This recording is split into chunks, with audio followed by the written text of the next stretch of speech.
ओम शांति। पुरानी दुनिया, रोरव नर्क। कलयुग के विनाश के बाद नई दुनिया, सतयुग आना है। नई दुनिया स्वर्ग का नाम सुनते ही हमारा मुख मीठा हो जाता है। हमारे समक्ष अनेक सुंदर सुंदर चित्र प्रत्यक्ष होने लगते हैं। देवी देवता सुंदर सुंदर वेशभूषा में दिखाई देने लगते हैं।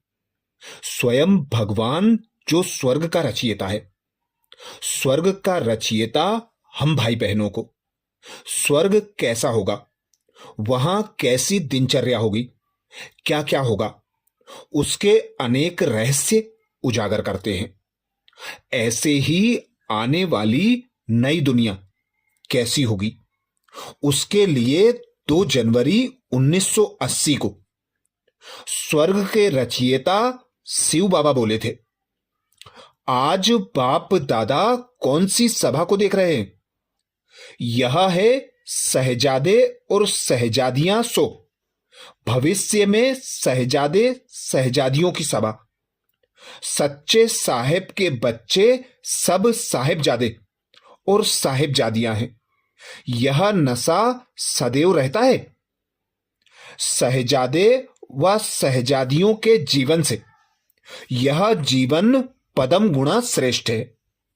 ऐसी श्रेष्ठ आत्माएं अपनी श्रेष्ठता को जानते हुए निरंतर उसी खुमारी में रहते हो। आज वतन में बाप और दादा दोनों की रूरियान चल रही थी कि शहजादे और शहजादियों का महत्व कितना बड़ा है। भविष्य जीवन के सर्व संस्कार इस जीवन से ही आरंभ होते हैं।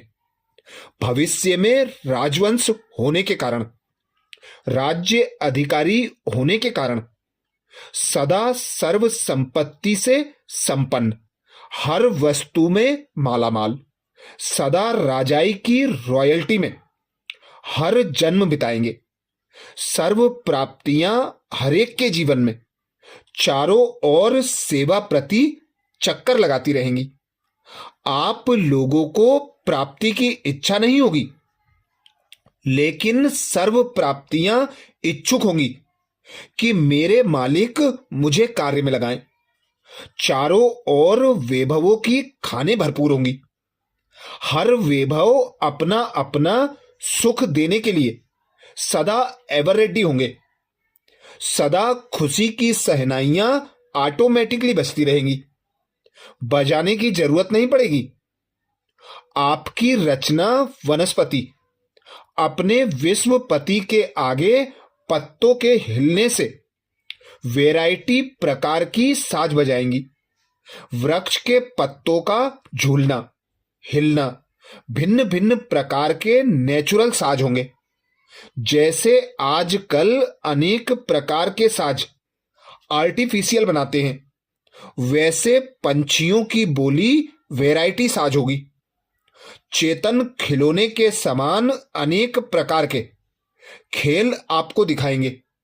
जैसे आजकल यहां मनुष्य भिन्न भिन्न प्रकार की बोलियां सीखते हैं मनोरंजन के लिए, वैसे वहां के पंछी भिन्न भिन्न सुंदर आवाजों से आपके इशारे पर मनोरंजन करेंगे। इसी प्रकार यह फल और फूल होंगे। फल ऐसी वैरायटी रसना वाले होंगे। जैसे यहां अलग अलग नमक, मीठा अथवा मसाला आदि डालकर रसना करते हो, वैसे वहां नेचुरल फल भिन्न भिन्न रसना के होंगे।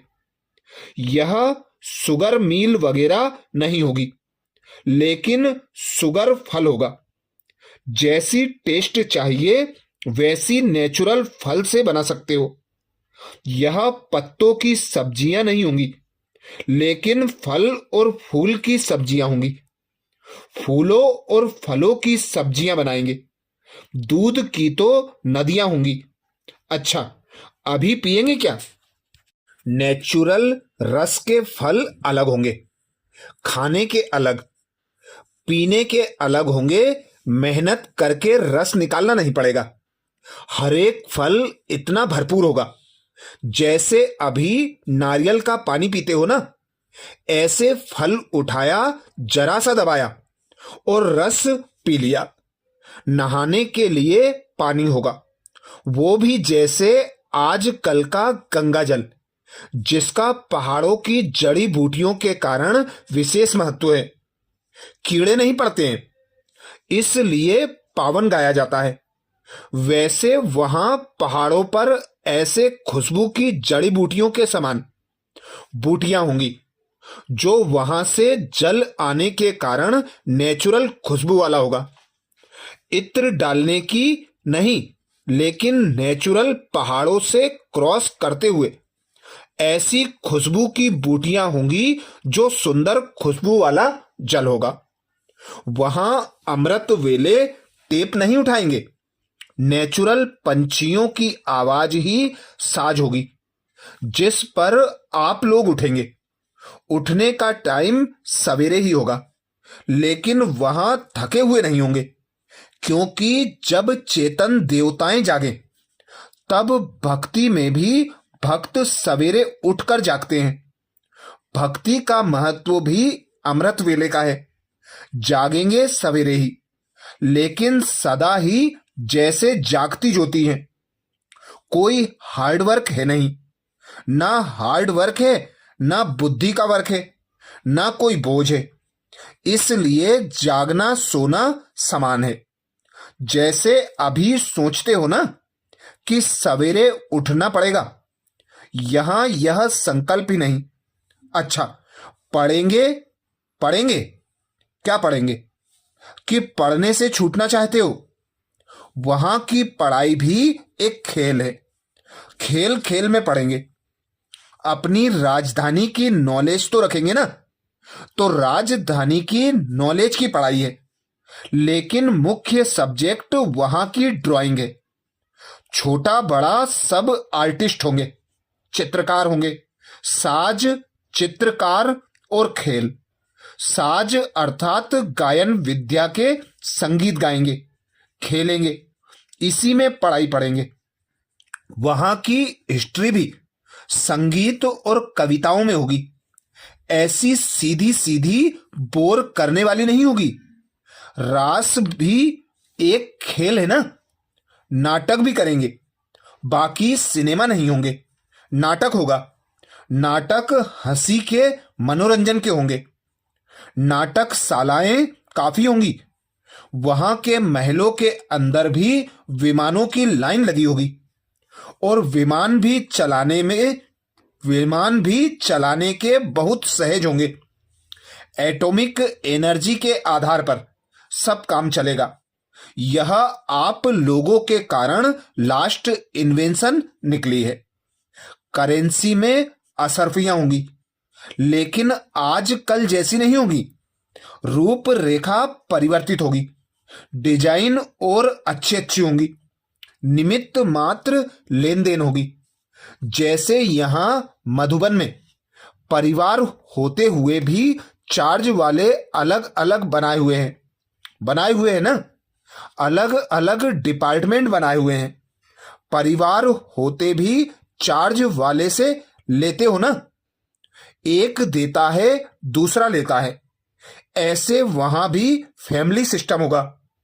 दुकानदार और ग्राहक का भाव नहीं होगा, मालिकपन का ही भाव होगा।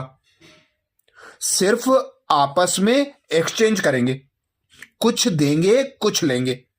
कमी तो किसी बात की वहां नहीं होगी। प्रजा को भी कमी नहीं होगी। प्रजा भी अपने शरीर निर्वाह से पदम गुणा भरपूर होगी। इसलिए मैं ग्राहक हूं, यह मालिक है, यह भाव नहीं रहेगा। स्नेह की लेन देन होगी। हिसाब किताब की खींचतान नहीं होगी। रजिस्टर नहीं होंगे। अच्छा, ऐसे अनेक और सतयुग, स्वर्ग नई दुनिया के रहस्य जो स्वयं शिव बाबा ने 2 जनवरी 1980 को बताए थे, और आगे अगले वीडियो में मनन करेंगे। अच्छा, इस वीडियो को लाइक करें, सभी बीके भाई बहनों को शेयर करें। और इस अनुसार सतयुगी सृष्टि का अनुभव करें, आनंद लें और सतयुगी स्वराज्य के अधिकारी बनने का अनुभव अभी करते रहें। अच्छा, ओम शांति।